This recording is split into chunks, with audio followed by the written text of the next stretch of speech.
In this lecture, we'll be talking about the Romanesque period. And this is a time of a great migration of ideas in terms of art and architecture. And there are two main transmitters of the spread of ideas during this time, which is the Crusades, which was a campaign to retake the Holy Land. So we have armies funded by the Christian Church and the papacy to go out to the Holy Land to retake Israel and Jerusalem. And also pilgrimages, which were routes that were taken by pilgrims to certain destinations throughout Europe.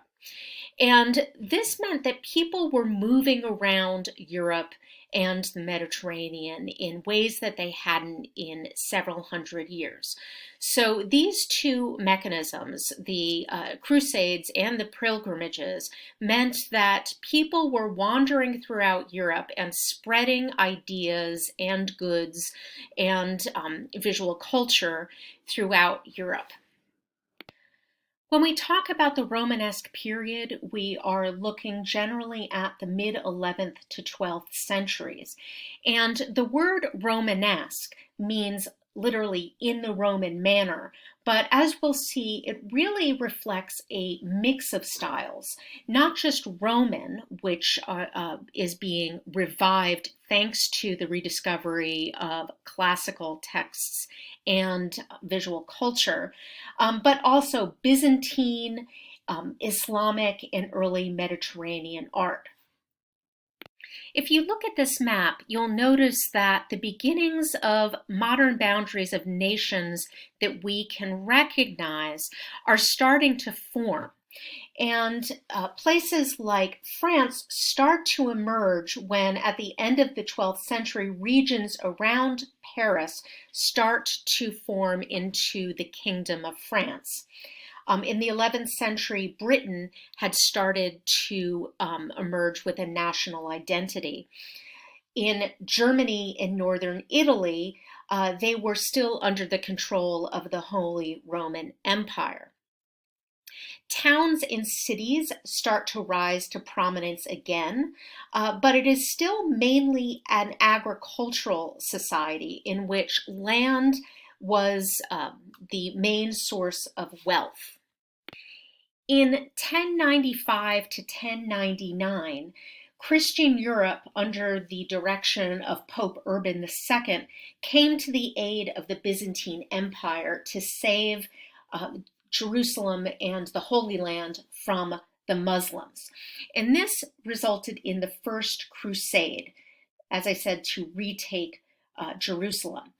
And this meant that people were coming, Western Europeans were coming into contact with a sophisticated visual culture of Islam. And they brought back goods from the East. And this results in increased trade in the 11th and 12th centuries, which promotes the growth of cities and towns, but it also promotes the growth of a merchant class and artisans and artists. At this time, Western scholars rediscover many classical Greek and Roman texts that had been preserved for centuries in Islamic Spain and in the Eastern Mediterranean. And the first universities as centers of learning are established in these newly important towns and cities. And so centers of learning start to shift from rurally located monasteries to larger, more urban universities. In the 11th and 12th centuries, we also see great building projects that are promoted by the great wealth that is starting to emerge in more urban areas. There are castles and manor houses and churches and larger monasteries. So we have building projects on a large scale. We also have the need and desire to glorify Christ and saints on a larger, more ornate and spectacular scale. These large building projects are sources of local pride. And so everyone who was involved in wanting to glorify their own city and their own church had an interest in making it the most spectacular, tallest, largest church of the region. So there was competition between cities and monasteries and regions that promoted more and more large and spectacular building projects. And so this desire for large building projects and the wealth that supported it resulted in a relearning of lost skills and helped the arts and architecture to flourish during this moment. The word Romanesque means in the style of the Romans.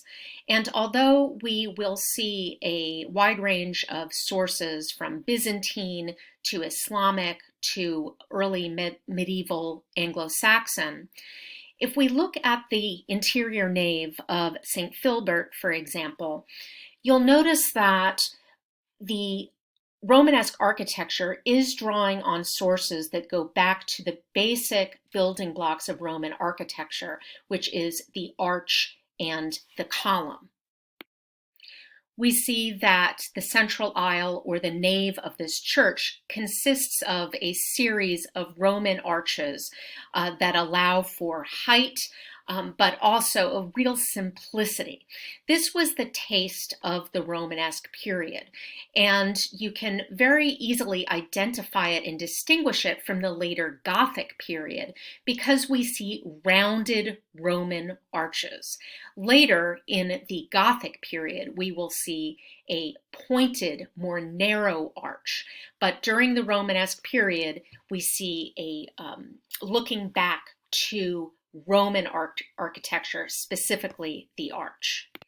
In the Romanesque period, however, they did not have a taste for naturalism like the Romans did, but instead transformed this Roman vocabulary, specifically an architectural vocabulary, into a didactic, easily legible style that could appeal to the throngs of pilgrims that were pouring into these new churches and sites. Like the early Christian churches, the Romanesque church plan drew on the Roman basilica plan for its main spaces. We see a central aisle called a nave, two aisles on either side, and a transept, which results in a Latin cross plan. And you can see that it does come from a Roman basilica plan, which allows for great amounts of people to congregate in the center and have a transept, which eventually will allow for more entrances, not just on the western facade, but on the north and the south. In a Romanesque church plan, however, we have a widening of the transept, which allows for more people and more access to the church. We also have the addition of complex sanctuaries. These are radiating chapels here with an ambulatory. Ambulatory means a place to walk, so it is an aisle that is stretching from the entrance all the way around that allows people to walk behind the altar and gain access to these sanctuaries or chapels. Why do we need these new elements? Well, the church is trying to accommodate for larger crowds and traffic of pilgrims that they hope are going to be flocking to these new churches. Pilgrims would be able now to enter a church through the narthex here, and they, rather than interrupting worship that might be happening in the center, they can kind of sneak up the aisles and go visit these sanctuaries or chapels and circulate out without really disturbing a more permanent community of monks or a permanent congregation that is worshiping in the center. So the Romanesque church plan now is trying to accommodate two different communities: a local regional community that is permanent, but also a more transitory, ephemeral community of pilgrims that are visiting and want to just pass through. So there are some key changes in architecture that emerged during the Romanesque period. First, we have a more pronounced Latin cross plan with these widened transepts and complex sanctuaries with ambulatories that allow for easier flow of crowds through the space.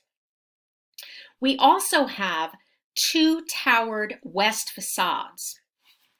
And here we see, this is the facade of Saint Foy in France, that recall fortified gateways into the church and also symbolically reference a gateway to paradise. We also have the addition of ribs in the interior that allow for strength of the and support the ceiling, and we can see these ribs here. These X's are ribs, and these will become more pronounced in the Gothic era. We have use of more stone rather than wood, and sometimes we will still have a timber roof, but certainly the walls will be constructed out of masonry. We might have masonry buttresses on the exterior as well to reinforce the walls. We also will have something called a tympanum, which is a lunette over the door. And here we can see that here, the semicircular shape right over the door, where we see scenes of Christ. And this is the first exterior sculptural decoration to be added to churches in or structures in hundreds of years. And here is an example of a tympanum, that lunette, semicircular shape over the portal. It always had a didactic program. It was meant to educate the pilgrims in a very fast and basic way to show them how they could enter the paradise of heaven, and also remind them why they were going on this journey. It also encourages generosity. And we see that pilgrimage churches are interested in attracting pilgrims because, of course, they wanted their money. You'll notice that they tend to be very apocalyptic in theme. And here's Christ in the center. He has one hand up and one hand down. He is separating the saved from the damned. This is a very easy message to get as you are passing through this portal. It is such an important message at this time because they have just lived through in a millennial moment. They expected the world to end in the year 1000. Maybe as we kind of expected it to end in the year 2000. But the world didn't end. So often this program is the Last Judgment. As the first point of entry into the church, then, the portal becomes very important. And as I said, the most important imagery is in that semicircular tympanum over the door lintel. The lintel, which is here, is supported by a pier called a tremeau, and that's often a place where we will see sculpture. We will also see jambs, which are these columns that look like supports that support these concentric arches over the portal. They support the lintel and also these archivolts, which are, as I said, these semicircular arches that seem to move inward in a concentric way and form a shallow porch that leads into the church. It is also recalling a Roman precedent, which is the Roman triumphal arch. So it's no accident that the gateway is meant to show triumph and victory of the Christian church as you enter into the building.